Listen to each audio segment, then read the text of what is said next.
Hello and welcome back to Ventura County Works. This is Doug Foresta, and of course with us is Rebecca Evans, Executive Director of the Workforce Development Board of Ventura County, and this is another episode of our Board Member Minute series.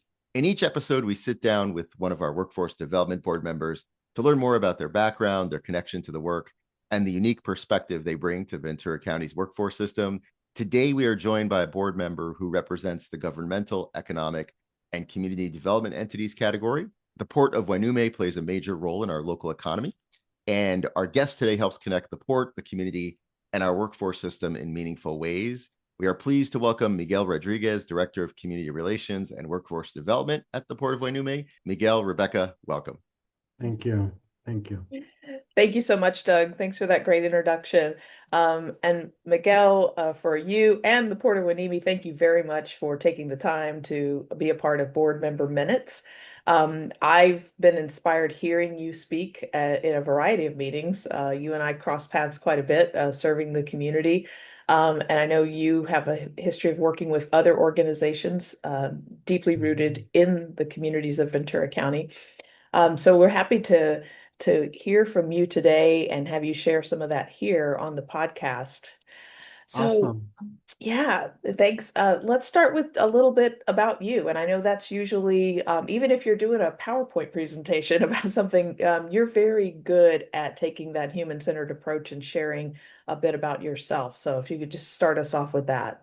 Yes, definitely. Well, thank you for the opportunity. And I think that really what informs my work is just the lived experience, no, of growing up in an immigrant family in Oxnard and recognizing that, there's so many deficits, no, and so that there's ways that we can build tools, right, to help our communities and our families attain, that American dream, those goals.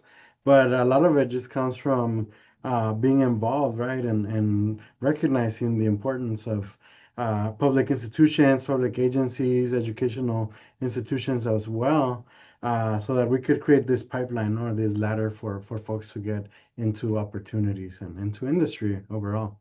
Mhm. Thank you. Thank you for that. And yes, I know it very much comes from lived experience. And I would say lived experience probably informs all of us in our careers and our choices, but the workforce that you're developing as well. And I know that's a key part of the port's commitment to supporting the local community is also hiring people and promoting people that have come from and been educated in the local community.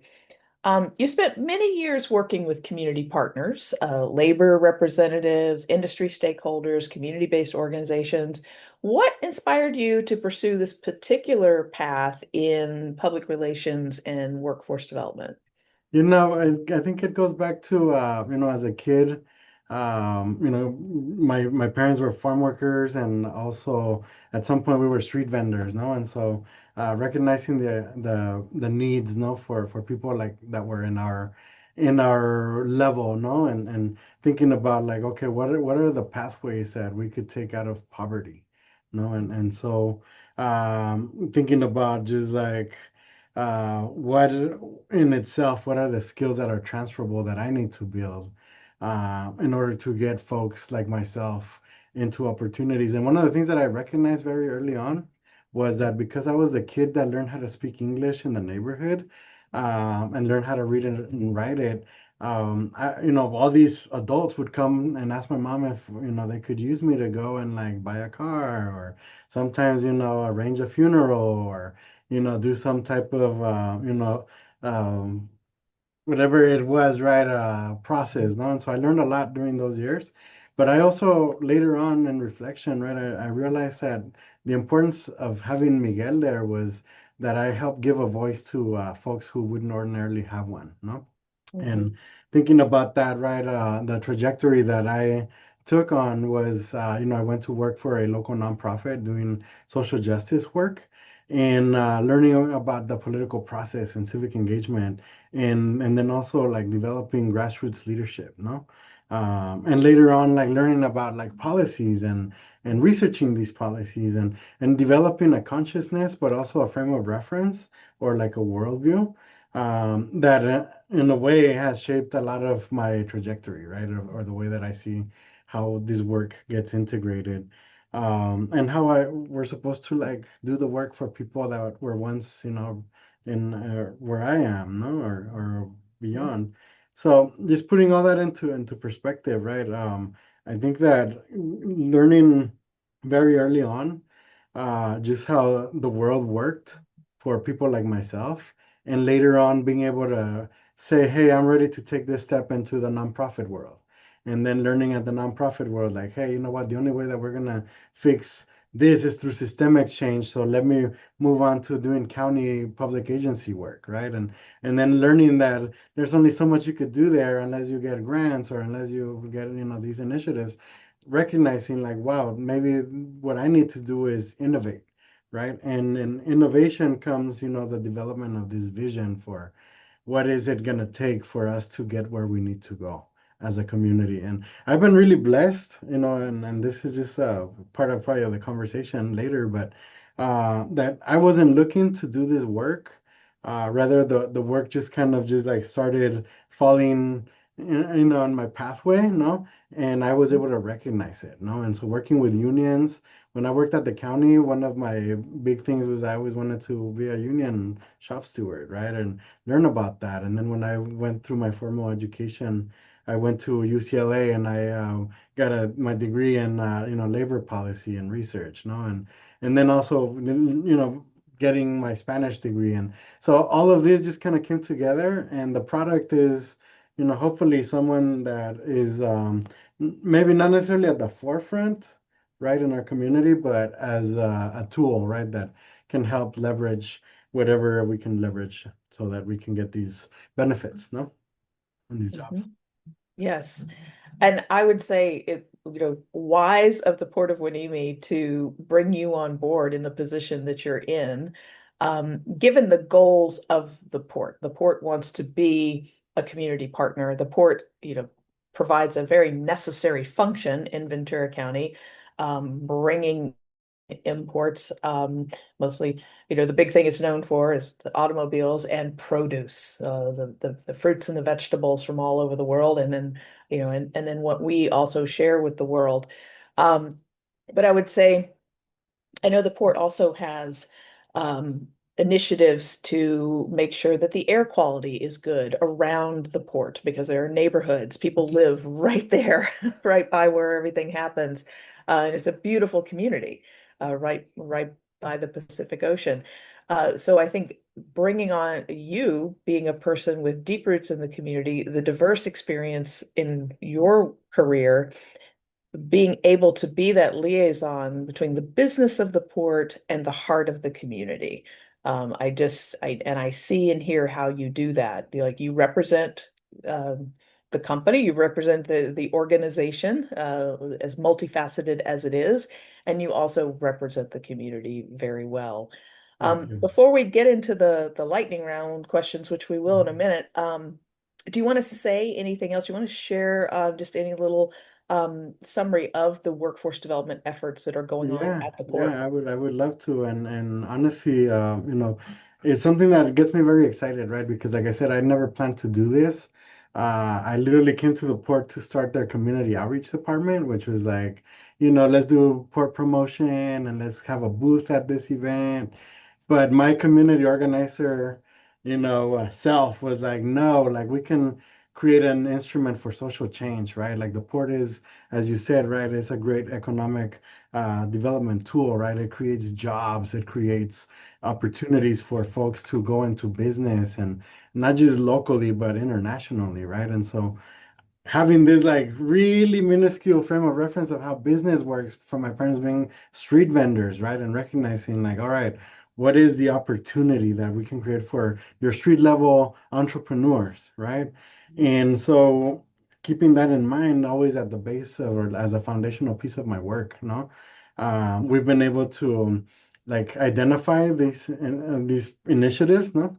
But also like going back to like how the work was started as just like having a presence in the community, and us at the port seeing the bigger vision, right? Of like, let's not just build the port around the community, but rather let's build the community around the port, no?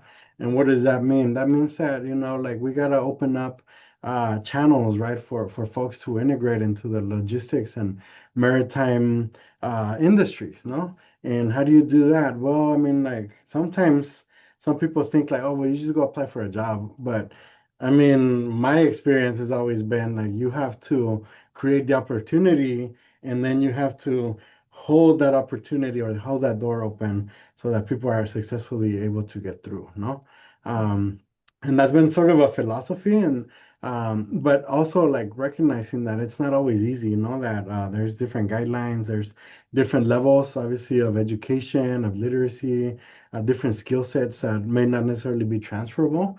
So the part of that vision, right, is like how do we build a workforce that has these transferable skills, right? These what we call these soft skills, right? The public speaking, the critical thinking, the goal setting, the time management, right? Which is really critical for like young people these days, no? But also recognizing like, okay, um, here we have this opportunity to have the fourth largest employer in the county, continue to build and create more jobs through infrastructure projects, through different grants. You spoke about the air quality monitoring grant earlier. Like we apply for these grants and then we get them and then we have to develop expertise, right? And so it's my job to go out and develop this expertise from the grassroots, right? From the college students or from the community members who may not always have seen themselves as like leaders in this space, no? And that's what I love about doing this. I was lucky to get what is it, like a $2 million workforce development allocation through another grant that we got at the port.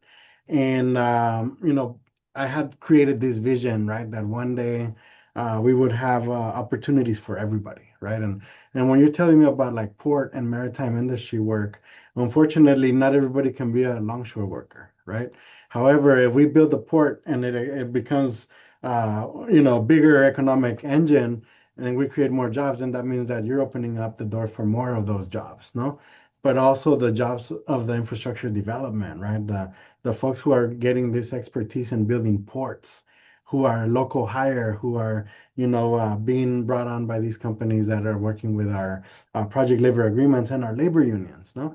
So putting all that into this vision, right, that I had where I was like, well, I like these catchy phrases that turn into projects. And I'm really excited about this one called ESL to Trade, which is, getting all the English learner folks who may be, farm workers who are investing in themselves after work and learning how to speak English and then bringing in, union carpenters or laborers to outreach to them and say, hey, you know what? If you learn the trade, you may not necessarily have an opportunity with us because of, whatever the situation may be, but you learn this skill that will help you for a lifetime, no? And I've seen a lot of folks, this guy who was a Mixteco indigenous language speaker who learned about electricity, right? And he learned about, positive and negative, and he eventually got his license, and now he just got his first $80,000 check to wire a whole building, right? So that's kind of where I'm at, right? Like the other thing that I really, very passionate about is the Women in Construction program that we're developing with the laborers union. And I mean, that kind of speaks for itself, right? It's getting women to go into these fields, but also take leadership, right? And go to these conferences and bring that back and inspire other women to do this, no? And a lot of this also just goes back to like this concept of we want to make sure that every student from every underserved economic area, whether it's El Rio, La Colonia, South Oxnard, has an opportunity, whether it's through K through 8 or K through 12 or even college, to get into logistics, right? To come to the port at least once or twice in their educational journey.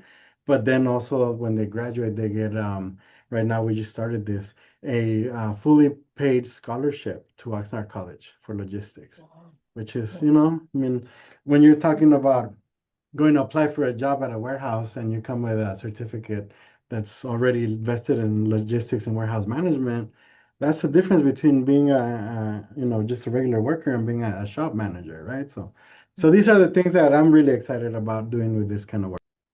Mhm. That's fantastic. And for other employers, other companies that might be listening to this, I mean, what you're saying is you're engaging people in the community, people who are already right here in Ventura County. They're upskilling, they're learning, they're getting education, they're furthering their education and training. They're going to have the qualifications to meet not just jobs at the port, but jobs at employers throughout Ventura County. You're uplifting the skill level and the education level of folks who live here that's going to benefit everyone across the board. Yeah, and that's the goal, right? I think as with everything, right? Every economic development entity should look at projects holistically like that, right? Who's at the very bottom and how can we bring them up? Yes. So pardon the pun, but that phrase, the rising tide lifting all boats, comes to mind. Yes. All right, well, we're gonna do the rapid fire. We're gonna do rapid All fire right. round. Thank you. So first question, one word you would use to describe Ventura County's workforce. Agile. Agile, yes. And that's much needed right now. Yeah, Okay, and we second have one. everything, right? Yeah, Just we have industry for farm workers, biotech, logistics, mhm, public institutions, education. We have it all. yes. And the smart employers right now are looking for that agility and the ability to transfer skills. That's Mhm, really there's a lot of value in that. mhm. Speaking of, a skill you believe is essential for anyone working in the maritime or logistics industry. Communication, right? And I think that if you're able to convey concepts, if you're able to communicate with, I mean, the logistics industry is so broad, and so is the maritime, right? Where you're dealing with people in France, you're dealing with people in Norway and Mexico, I mean, like Canada, you name it, there's opportunity, but you got to be able to, communicate. So Mhm. I would tell people that. Yes. And finding ways to communicate. I've definitely had the experience that even if you do not know a person's language, spoken language, if your heart is in it, you can find ways to communicate. Mhm. Um, Here's a fun one. If you were not doing this work, what job could you see yourself doing? Although you've done so many jobs. Yeah, it's funny that you say that because like if I didn't have to worry about anything, I would like to just go and like study music. But a top second, really close to that, I would like to be a sports commentator. I think that's one thing I Oh. always look at, boxing, football, Hmm. soccer, Hmm. and I always have this like, oh, I wish I could say this line, I think I'd be pretty good at that. There's probably some local schools and sports teams that might let you sit in and do some of that. That could be fun. Yeah. All right. Well, great answers, and thanks for playing along with the rapid fire questions. So we've talked a little bit about what you're doing at the port, and so I think we'll start to wrap it up now. Mhm. And I'm gonna throw it back over to Doug right after this. But is there anything else that you wanted to make sure we covered today, Miguel? Most importantly, I would say, that there's a lot of opportunity for the port and for the community if we're able to come together, no, and recognize that as the port grows, right? Right now we have about almost $200 million in infrastructure projects, right? And so these have to be built out in the next 10 years. So if the port is able to invest that through these project labor agreements and all these other mechanisms, and our local community steps up, right? We're going to be able to build not only the future of South Oxnard and Hueneme, but also to deliver right on this promise of like more quality jobs for folks that are already here, no? Who can then become the subject matter experts. And ultimately, like if we're able to expand the port, we'd be able to create 4,000 union jobs, right? And that's unheard of, right? That can bring, the multiplier effect, right? That's every family of four. That's 16,000 people out of poverty with, just people learning and knowing about the port. So I would like to just plant that seed because I know that, opportunities like these are few and far between. And, this is something that's important to me and also to the port. Yes. And you're talking about quality jobs, sustaining wages, wages that can support a family, and the benefits that come along with that, so that people are healthy and can stay at work, and that perpetuates the continued career growth as well as excellent productivity for the employer. So Yeah, totally. thank you. Thank you so much for Hmm. planting that seed and for growing all the wonderful things you've already grown. So Hmm. we'll throw it back over to you, Doug. So, yes, first, I just want to say again, I'm loving these board member minutes because I'm so glad that listeners and viewers are having an opportunity to really see who these board members are. When you say board, it almost sounds just like you don't know exactly what that is, right? And it's comprised of these amazing individuals. And, Miguel, your passion for workforce development and economic development really comes through. And I think one of the things that it also really, for me, brought home is this idea that economic development is so tied to workforce development and vice versa. That these two, as Rebecca said, again, no pun intended, that, the rising tide lifts all boats. And yeah, I just am so impressed. I'm really glad that we have an opportunity for people to get to understand a little bit more about amazing board members like yourself, Miguel.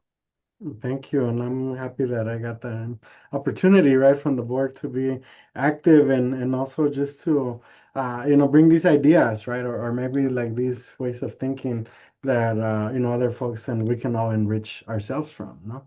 So thank you very much again, Miguel, for all of your service on the board, your participation in ad hoc committees in addition to the board, and showing up for us the way you do, and for your time here today to share. This recording will be available so that you can use it however you need to, and we can share it very broadly to share more about the port, more about you, and more about the Workforce Development Board.